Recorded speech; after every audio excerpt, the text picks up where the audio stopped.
Welcome back to GBGuns. We've got a brand new Walther here.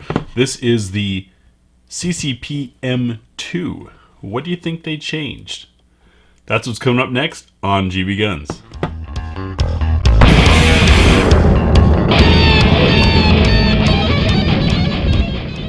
So starting off, we've got a new style of case. It's got these push-pull clasps on here. Not quite pry resistant, but it does have a spot for a lock. We do get our Walther branded lock on here. 2 magazines, one here, one in the gun. A set of tools for changing out, looks like front sight posts.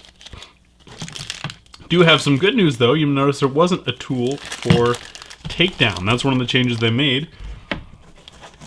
We do get a nice actual brass brush there. Let's take a look up top. And we have our NRA paperwork manual.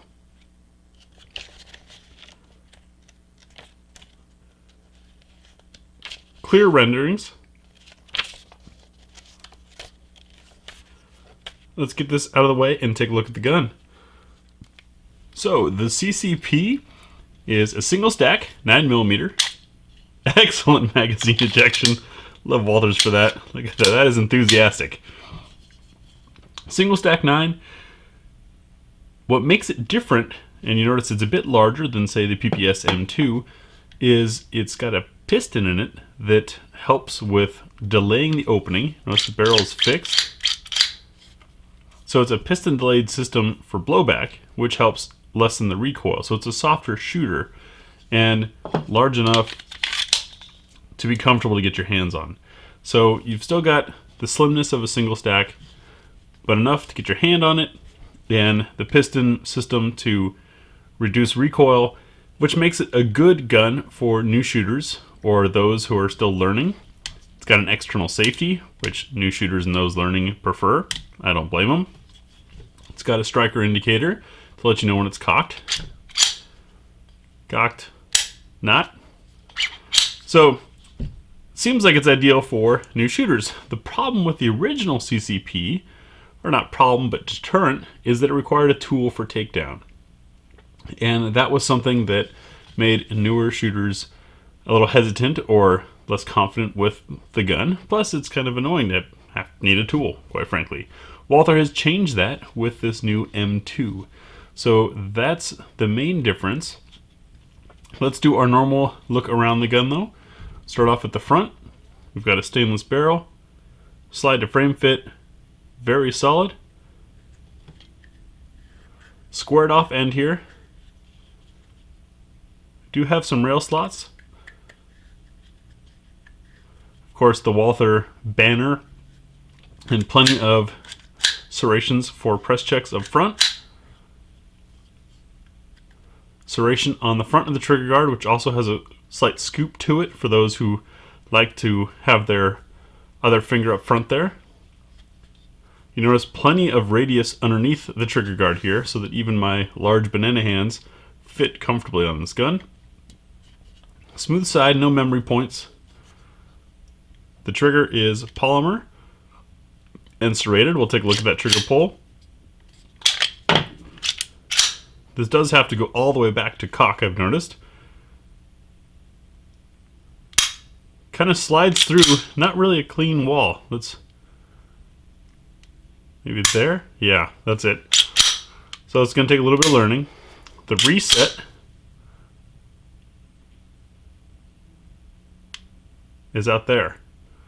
So quite a bit of distance. Once again, a good learner's gun. You don't want that classic Walther reset on a learning gun where it's apt to become a liability. Magazine release is shielded from being bumped by this rib here, yet still within reach, as is the slide lock or release and the safety, which activates very easily. Up for safe, which allows the slide to still be cycled, so you can press check or chamber around. Completely disables the trigger. Swipe down as you're holstering or as you're coming onto target, and you've got a live gun again. That M2 Walther texturing that we've grown accustomed to seeing. Excellent grip. The magazine, let's see. Don't have anything for stripping aside from just grabbing the actual texture itself. And not much for beveling. There's a little bit of a guide there. If I get the light in there, you can see there's some ribs there that reinforce, also kind of serve as a guide. I will give one complaint about the magazines, and that is that the witness window is on the right side. And if you wanted to check and you're right-handed and you're holding the gun, this is what you see when you pull the mag out. Then you're going to have to flip sides or bring the magazine completely out to acknowledge what's in there and then reinsert. So that is a fault in my mind. Going around the back side of the gun, see more of that texturing there. Now this is not an interchangeable backstrap gun. Slide to frame in the rear. Very snug. We've got 3-dot sights, very small dots. The striker indicator for being cocked is very clear. Bright red, sticks up very clearly. And you see this bit here, we'll get to that in a second. Coming around the right side of the gun, the magazine release is reversible. No safety on this side, everything kept very sleek and smooth. It's a very nice finish on the gun. Now, what I'm sure some of you have been waiting for, we'll field strip the gun and take a look inside, and I'll show you how this gun comes apart without needing a tool. Field stripping the CCP M2 is indeed easier than the original was. I had filmed this once, and then I've shot it some and got some more experience with it, and now I'm coming back and refilming it just to show you a better example, because I was kind of figuring it out as I went along originally, and I realized a lot of you reference these videos as instructional. So of course you drop the magazine, make sure it's clear. See the gun is dirty now because I've shot it. We're going to depress the trigger so that striker indicator is gone. Slide this lever over to the side. That pops out. Now the slide comes back just a little bit and up, and then off the front. It's that easy. There's your recoil spring, which of course is interchangeable. It's a fixed barrel design. And there's a hole down in there underneath the barrel. If you can see, that's where the piston gas comes driving through, and that's part of what this little brush is for, is to let you reach in there and clean that up, which is nice that they included the necessary tool. To get the striker out, you just have to depress the safety, that plunger there, and that lets the striker come out. You do want to be careful. This little cup thing I've noticed can come off the spring rather easily. It's part of the guide. It's a funky looking piece, isn't it? So there's our piston. You can tell this gun was test fired. And as expected, impeccable machining from Walther. The piston is removable by driving out that pin. I don't know why you'd ever need to do that. Nice and cleanly assembled. Taking a look inside our frame and barrel, you can see the very generous feed ramp there. Look at that. It's like a spout. Everything looks pretty solid. We'll check chamber support as always with our nozzler match. Getting low. Drop that in there. And you can see, obviously, it's not supported the side where the extractor grabs through, but the rest of it is very generously supported. So, somewhere in that barrel, if we can see it, it's tough to see. There's a spot in there where the gas is flowing down to push on the piston. And so long as that gas is pushing on the piston, it's going to keep the slide closed, right? The piston's pushing the slide forward. That's keeping everything locked up. As soon as pressure from that reduces, then your recoil operation happens. So that's how the piston delayed system works. Now, as far as getting the gun back together without a tool, reassembly, not very complicated at all. of course, if you've taken the striker out, you're going to have to depress the trigger safety to be able to get it back in. Right, so it stops there thanks to that safety lever. You push up on that, and your striker goes back in. The little cap on the end here can come off. Just got to push it back on in place. Not a big deal.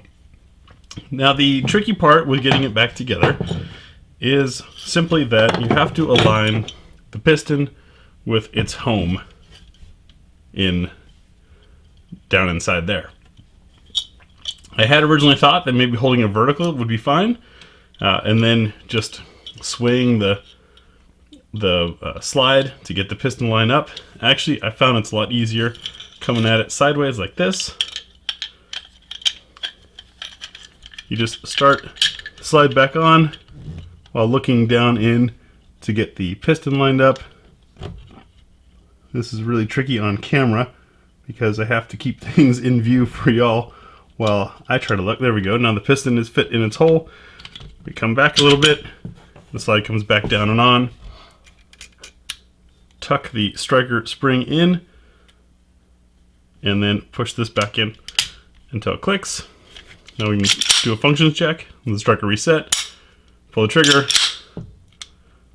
resets, everything works still just fine. Safety on this, by the way, is a dead trigger style of safety. Very easy to actuate and deactivate, and easily within reach.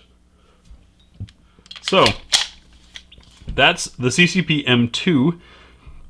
In taking it to the range, of course, those of you that are regular viewers know what to expect. We'll do our full magazine plus one.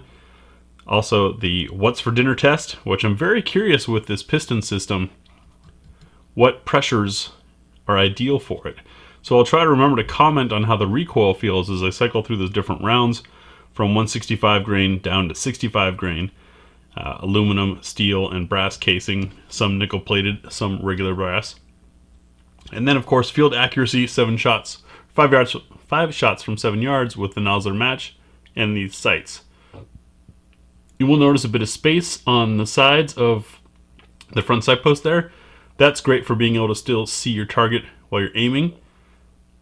Makes for quicker sight acquisition, but it can also be tougher for lining up a precise shot. So we'll see how that does. Let me know what your thoughts are on the CCP M2. If you had an original or didn't, why or why not, and how do you feel about these changes? Thanks for watching.